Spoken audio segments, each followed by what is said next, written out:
मेरी भाषा हिंदी भाषा परिवार में आप सभी प्यारे विद्यार्थियों का एक बार फिर से स्वागत है। और आज हम देख रहे हैं अभ्यास प्रश्न पत्र जो कि सैम्पल पेपर के रूप में हमारे पास आया है। इसे आप एडुडेल साइट पर जाकर डाउनलोड भी कर सकते हैं और बाकी सब्जेक्ट के आप बहुत सारे सैम्पल पेपर वहां पर देख सकते हैं।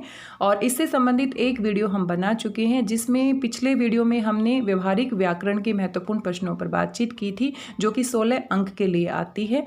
और इस वीडियो में आज हम जो हमारी पाठ्य पुस्तक है वहाँ से जो प्रश्न पूछे गए हैं उनके ऊपर बातचीत करेंगे।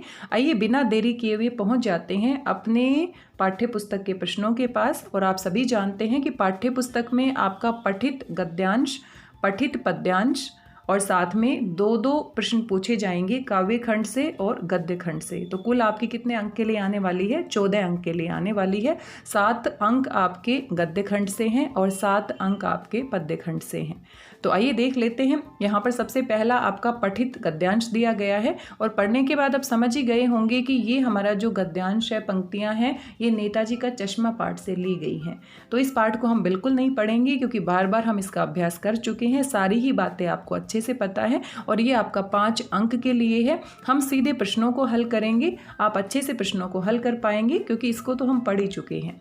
मूर्ति की ऊंचाई थी, तो अगर बिना पढ़े भी अगर आपने बहुत अच्छे से तैयारी कर ली है तो आप वैसे ही उत्तर दे सकते हैं। मूर्ति की जो ऊंचाई थी वो 2 फीट की थी और 2 फीट की जो मूर्ति है उसको हम क्या कहते हैं? कोट के 2 बटन तक जो आती है उसको हम बस्ट कहते हैं। तो पाठ को अगर हमने बहुत अच्छे से पढ़ लिया है तो अगर आप याद करेंगे तो खुद से ही उत्तर दे सकते हैं। लेकिन फिर भी अगर आपको परेशानी हो रही है तो कोई बात नहीं, यहाँ पर वापस जाइए और यहाँ पर इन पंक्तियों को अच्छे से पढ़ लीजिए। अगर आप अच्छे से पढ़ेंगे तो आपके उत्तर यहाँ से भी आप देख सकते हैं। देखो 2 फुट ऊंची थी और जिसे हम क्या कहते हैं? बस्ट कहते हैं। तो कोई दिक्कत वाली बात नहीं है। दूसरा प्रश्न है, मूर्ति नेताजी की थी। नेताजी से आश्चर्य है, तो अब नेताजी किसके लिए प्रयोग किया गया है हम सभी जानते हैं। तो नेताजी किसको हम कहते हैं? सुभाष चंद्र बोस को कहते हैं। बहुत ही आसान सा प्रश्न है। तो ग विकल्प क्या है? सही है। हालदार साहब को मूर्ति के लिए कौन सी बात खटकती थी? मूर्ति पर चश्मा नहीं होना, मूर्ति पत्थर की लेकिन चश्मा रियल, मूर्ति पर संगमरमर का चश्मा होना, मूर्ति पर संगमरमर का चश्मा नहीं होना।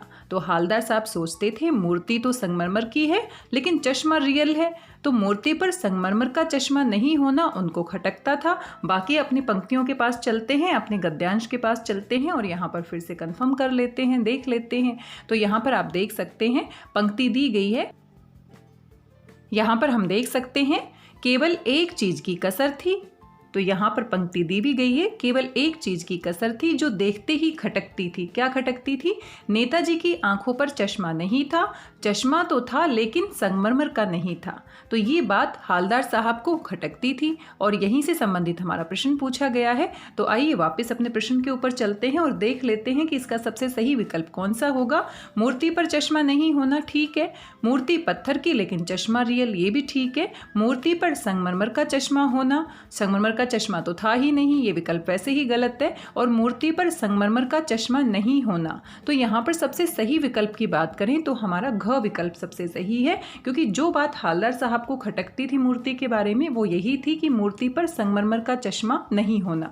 मूर्ति पर चश्मा नहीं होना ठीक है लेकिन संगमरमर का चश्मा नहीं होना, तो ये बात यहाँ पर स्पष्ट हो जाती है कि सबसे सही विकल्प कौन सा है? घ विकल्प। मूर्ति को देखते ही हालदार साहब को क्या याद आने लगता था? तो जैसे ही वो मूर्ति को देखते थे तो क्या याद आता था? दिल्ली चलो, तुम मुझे खून दो, मैं तुम्हें आज़ादी दूंगा, ये नारे याद आने लगते थे। तो ख विकल्प सही है। मूर्ति पत्थर की लेकिन चश्मा रियल, इस पर हालदार साहब की क्या प्रतिक्रिया थी? हालदार साहब इस बात से क्या थे? परेशान थे, उदास थे, अचंभित थे? इनमें से कोई नहीं। तो वो अचंभित थे, परेशान तो नहीं थे, उदास तो नहीं थे, वो हैरान थे, कौतूहल था उनके मन में, जानना चाहते थे, जिज्ञासा थी, आश्चर्यचकित थे।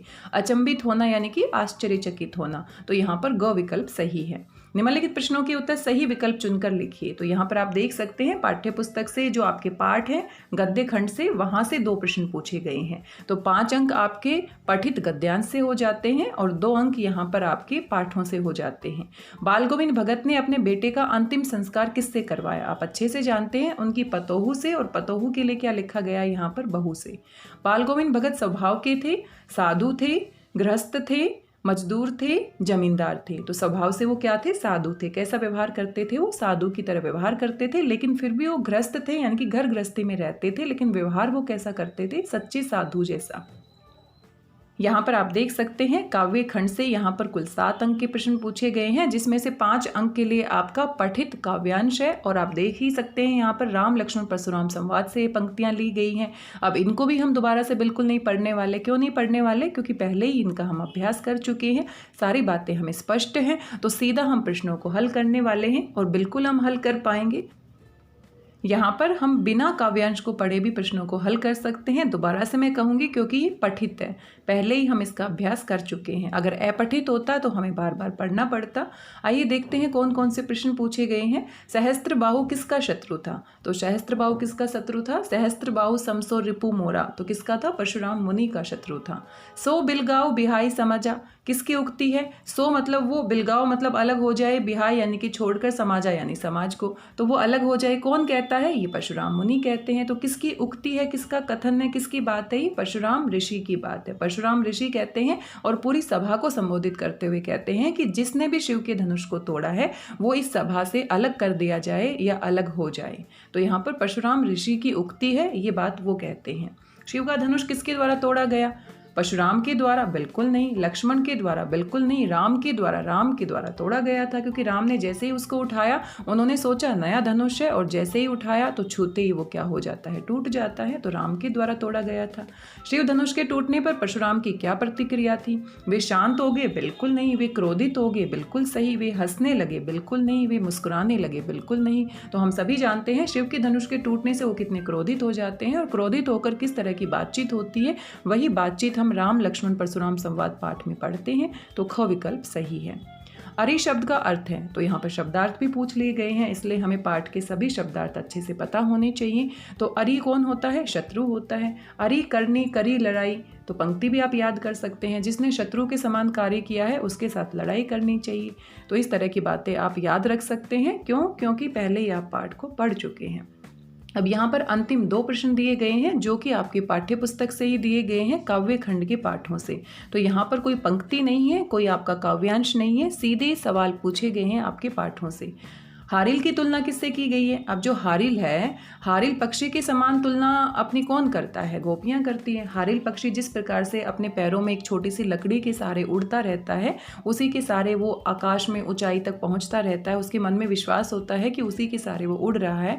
ठीक उसी प्रकार गोपियाँ अपने आप को हारिल पक्षी के समान मानती हैं कि हम भी हारिल पक्षी के समान हैं, और जो ईश्वर की भक्ति है, ईश्वर का प्रेम है, उसको हमने दृढ़ता के साथ पकड़ा हुआ है। तो वो तुलना किसके साथ की गई है? गोपियों से।